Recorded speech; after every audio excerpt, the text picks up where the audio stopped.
Well, the German economy shrank over last year. That's according to fresh government data. For the full year, growth came in at minus 0.3%, mainly due to rising energy prices and high interest rates. Also, cooling foreign demand for machines and other products took their toll, as Germany's economy is heavily dependent on exports. Let's take a closer look at this with Jörg Krämer, who's chief economist at Commerzbank. Welcome to DW. So why is the German economy struggling, apparently more than most other major European economies? Yeah, there are cyclical reasons. For example, the increase in the ECB rates and also the increase in policy rates in many other countries, which lower demand. And then there are structural issues. You have a multi-year erosion in the quality of Germany to do business. You have the problem of high taxes. You have the problem of high energy prices, bureaucracy, and so on and so on. That means what you're currently seeing here is a combination of cyclical and structural weakness.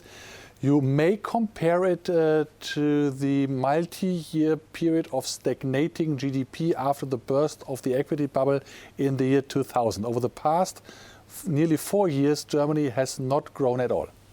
The only thing, you talked about cyclical issues and structural issues, and the only change within what you outlined there, and I appreciate it was just a quick overview, but the only significant change in there is energy prices. All the rest of them, cyclical, will continue to be cyclical. Germany's always been high tax and bureaucratic.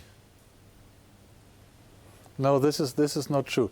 If you look at surveys, for example, by the Association of German Family Enterprises, there you can see that in terms of taxes, in terms of energy prices, Germany has been falling behind other countries over the past 10 years. OK. How are normal households being affected by this shrinking economy?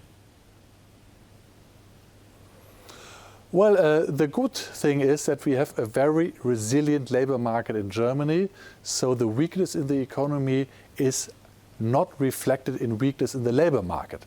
Therefore, unemployment is not the issue, but the issue is inflation-adjusted income. Since the end of 2020, cumulated increase in consumer prices was roughly 18%, but the rise in salaries was only, I would say, 12–13%. That means there's a 5 percentage point decline in real disposable income in terms of real wages. And this is a problem for many people, especially when you think that roughly 1/3 of Germans have no savings, have a savings ratio of 0. Thank you for that. Jörg Krämer, Commerzbank chief economist. Thank you. Steven Beardsley from our business team joins me now for more on that. Steven, why is the German economy struggling even more than the rest of Europe? I thought you covered it pretty well right there, Gerhard. Essentially, it is those high energy prices and the interest rates. The Ukraine war, when we look at that, it's affecting all of Europe. It's creating this kind of economic uncertainty. But it's had an outsized effect on Germany, as we know, and that's because of those energy prices. This economy is so reliant upon cheap Russian gas until the war hit.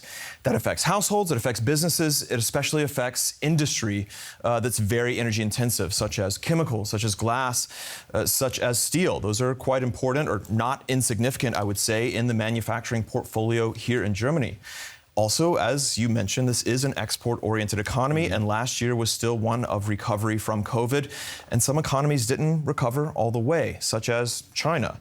On top of that, you have an auto industry that's in transformation right now, and then you have something like the current budget crisis, which Matt was just talking about, and that adds to that feeling that prices are rising. Not that things are getting better, not that the pressure on households and businesses is reducing, but that it's growing. You mentioned households as well as businesses. What does it mean for a normal household when the economy shrinks? Well, here in Germany, what's interesting is that this is actually a time of record employment. So it's not like you're seeing a lot of unemployment. We also expect this year that wages will get better. We expect that inflation will fall. It's just that I think that there is still a very strong impression that prices are still high and that wages haven't moved fast enough. And so I think if you look at retailers, for example, what they did during the holiday period, ask them how they did, and they'll tell you it wasn't very good. If you look at those who are considering any sort of investment, any sort of risk-taking right now, this doesn't feel like the environment to do it. Ask the tech sector, what it's seeing in terms of capital. Look at the construction sector. Would you take out a mortgage right now? You probably wouldn't right now because the terms are so bad. So what it does is it dampens this kind of economic activity. When you would think of investing, borrowing, spending, you might think now's not the time. Now, when will it get better? It's probably not going to be this year. That's what the analysts all seem to agree on. It's possible that with inflation falling, consumption will rise. That is, that you will feel like you might have a little bit more money in your pocket, and so you might want to spend a bit more. That's the good news. But exports and investment are expected to remain down. And I think there's a lot of hope that some sort of plan, some sort of government plan will come out of all of this. But right now, everything's been distracted by this budget crisis, which, again, only adds to this feeling that things are getting worse, not better. And then I think when you take a step back and look at the broader picture, there really are concerns about the structure of the German economy, this export-oriented economy, at a time of trade disputes, at a time where globalization is very difficult at the moment. Look at the Suez Canal. Look at what happened during COVID.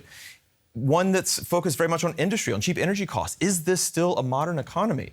And so I think that's a problem and something that requires a lot of vision that we're not really seeing right now from the government, or that's at least what a lot of critics are pointing out. And so also on top of that come a lot of the annoyances that during good times you can overlook, such as bureaucracy, taxes, regulation.